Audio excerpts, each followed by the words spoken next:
TradeCard, written by Jan in 2008, as presented by Dan, Deandra, and AJ. Prior to the introduction of TradeCard, the primary methods of payment in international transactions were letters of credit and open accounts. While letters of credit had several drawbacks, including time consumption, the use of physical paper, and a high likelihood of needed revisions, often multiple times, and high additional costs. For example, in 2004, the many varieties of letters of credit could take an average of up to 15 days to complete, as bankers had to check the documents for discrepancies. They slow down business deals and disrupt one's ability to manage the company's working capital. However, letters of credit are extremely useful in mitigating risk for both the importer and exporter. It ensures this through the credibility of a third-party bank. On the other hand, open accounts allow for faster and less complex transactions. This payment method is not supported by a note, mortgage, or other formal written evidence of indebtedness. In other words, this payment method poses a risk to the supplier as the buyer's integrity is essential. The trade card works to combine the benefits of the letter of credit and open accounts and eliminate or reduce the drawbacks of each. It works similarly to a business-to-consumer credit cards, however, in an international business-to-business forum. Trade cards, letters of credit, and open accounts all work to facilitate the financial supply chain. Similar to how a physical supply chain relates to the movement of raw materials to the production process and to the end consumer, financial supply chains move documentation and money in an upstream direction. The financial supply chain consists of purchase orders and terms, credit and financing, documentation, preparation and collection, matching, and payments. The ultimate offering of TradeCard is to automate the financial supply chain.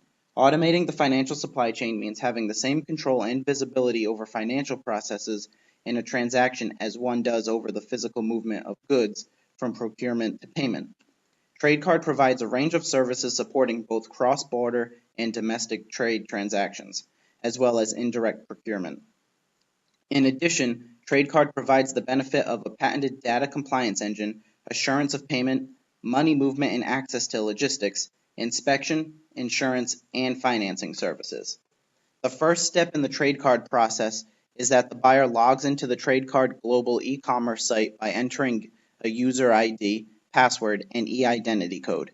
The e-identity provides additional security, and it is generated in a wireless reader in which the customer enters a personalized card. The one-time access code can be used only with the user ID and password. If you're curious about the specific steps involved, pause the video here because we only have 6 minutes and time is money. TradeCard is a flexible, modular platform for global trade transaction management and offers its users services that can be used in two ways. The first method is a full-service transaction. Under the full-service transaction, customers can choose to use the complete TradeCard transaction cycle, starting with purchase order execution with trading partners, moving on to matching and compliance, and completing the transaction with financial data settlement. The second method is an unbundled transaction where customers can select the individual components of TradeCard as needed. TradeCard is headquartered in New York City with offices in San Francisco Bay Area, Hong Kong, Taipei, Seoul, and Tokyo. TradeCard is used by over 1,000 corporate customers in 34 countries. Many well-known U.S. companies make use of the TradeCard, including Staples, JCPenney, Linens and Things, Wolverine Worldwide, Hurley International, TAL Apparel, Van Heusen, and Vans. While TradeCard is used in a wide number of industries, the company has a strong preference for large-scale buyers in the shoe and textile industries. This is where they got their start and where they seek to grow their competencies. However, once a strong enough footing is gained, they plan to expand their primary focus to other areas. Keep in mind the large role that banks play in issuing letters of credit. TradeCards must manage their relationship with them as they provide financing in their deals. They act as both partners and competitors. Banks are often part of TradeCard's network.